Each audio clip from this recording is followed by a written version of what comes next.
Hello fellow video game collectors, and welcome to another pickups video. Alright, so the first thing I'm going to start with are some things that I got on sale from Amazon.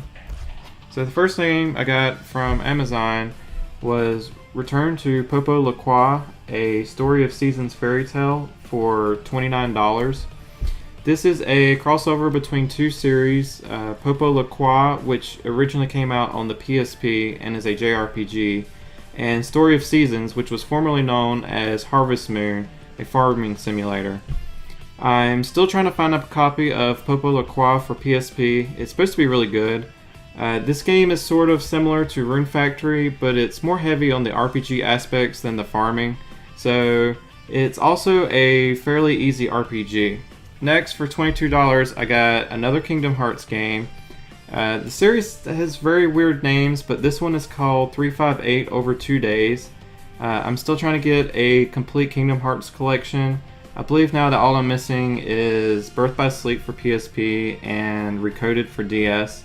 This game plays just like the main series of games for Kingdom Hearts, with the exact same combat system. Then, for $20, I picked up a copy of The World Ends With You.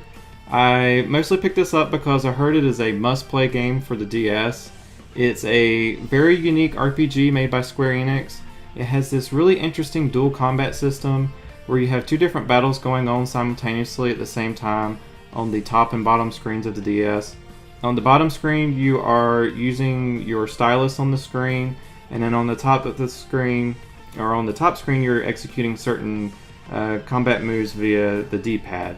So it's definitely a very unique game, and I'm really interested and excited to check it out.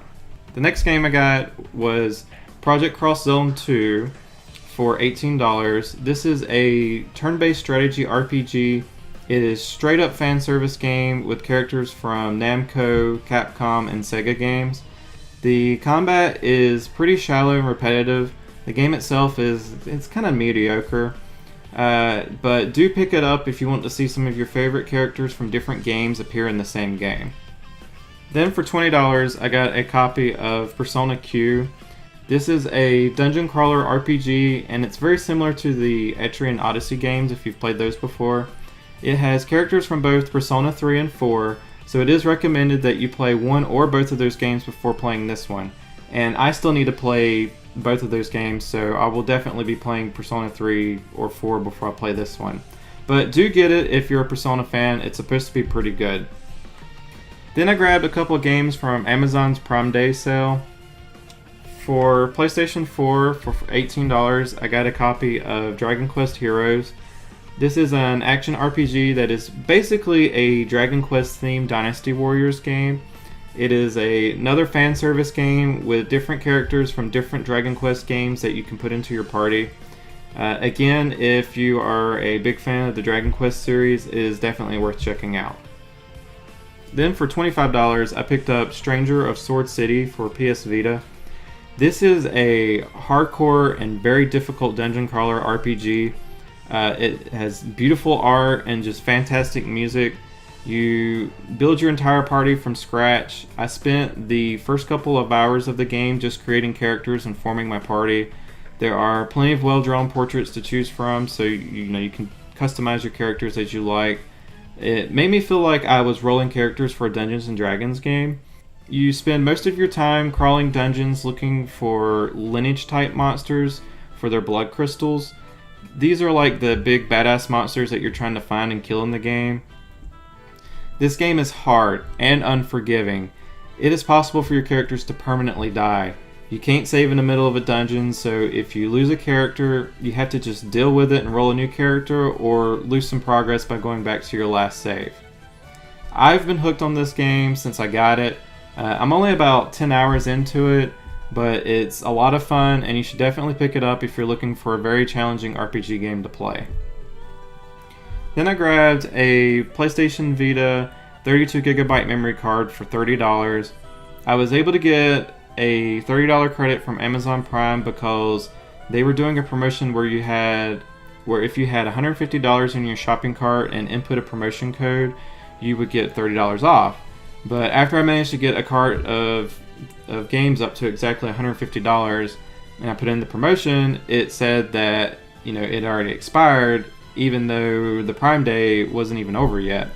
However, Amazon sent me an email the next day offering the $30 credit when they saw that I tried to use the promotion code and couldn't.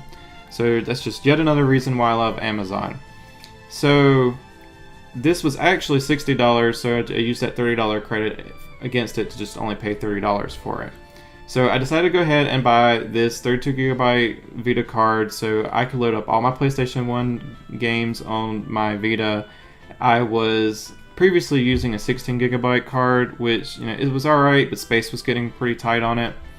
There are also 32GB cards in Japan, but you can use those in the United States by importing them. However, I kept reading stories about people who were having trouble with the 64GB cards, with them failing more than the 32GB cards. So I just decided to go with 32GB for now. I think it's going to be plenty, and plus the 64GB cards are about $100. So that's pretty dang expensive for a memory card.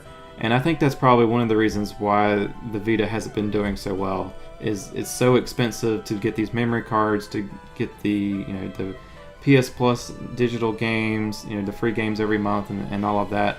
It's just, I just really think that has hurt the Vita.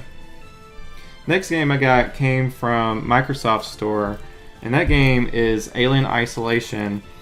And so I technically got this game for free because I had a $10 coupon off with a previous purchase that I made at the Microsoft Store some time ago, and I had to use that coupon before it expired. So I waited for another sale on Microsoft's website, and eventually they listed this game for $9.99. However, for that coupon to work, I had to have a minimum order of $10. So I also had to buy a $1 Xbox Live gift card as well. All because of the 1 cent difference, which I thought was pretty silly.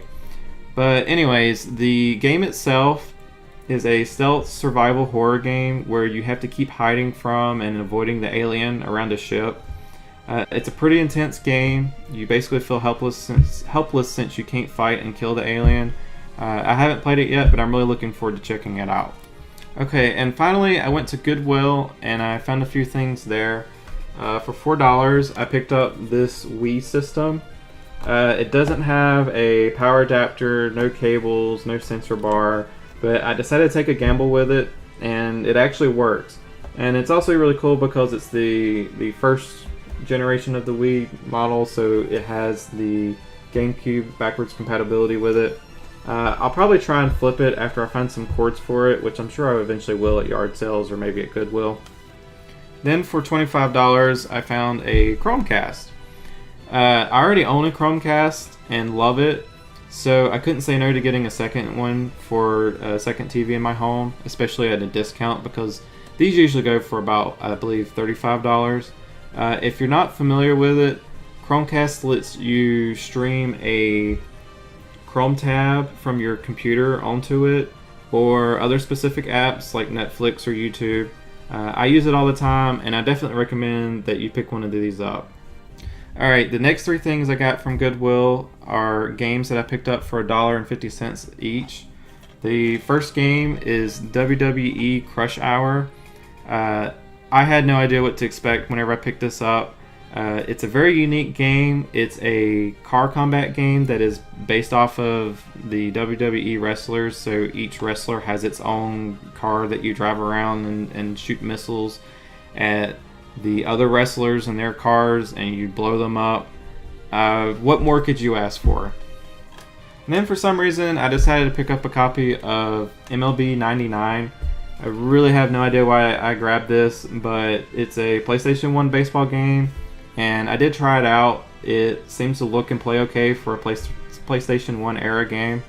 And the last game I got from Goodwill was the DaVinci Code. And whenever I picked it up, it's like, oh, I enjoyed the movie and everything, so maybe this is a pretty decent game. Well, it's pretty much a puzzle adventure game that's based off of the book/movie. Tried it out for a bit, and I just really didn't find it to be a very interesting or fun game, so I can't recommend this one.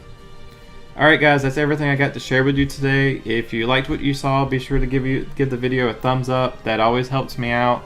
Leave a comment down below if you want to talk about any of the games that I showed, and if you're new to the channel, be sure to subscribe. And remember, you got to get the power up to beat the game.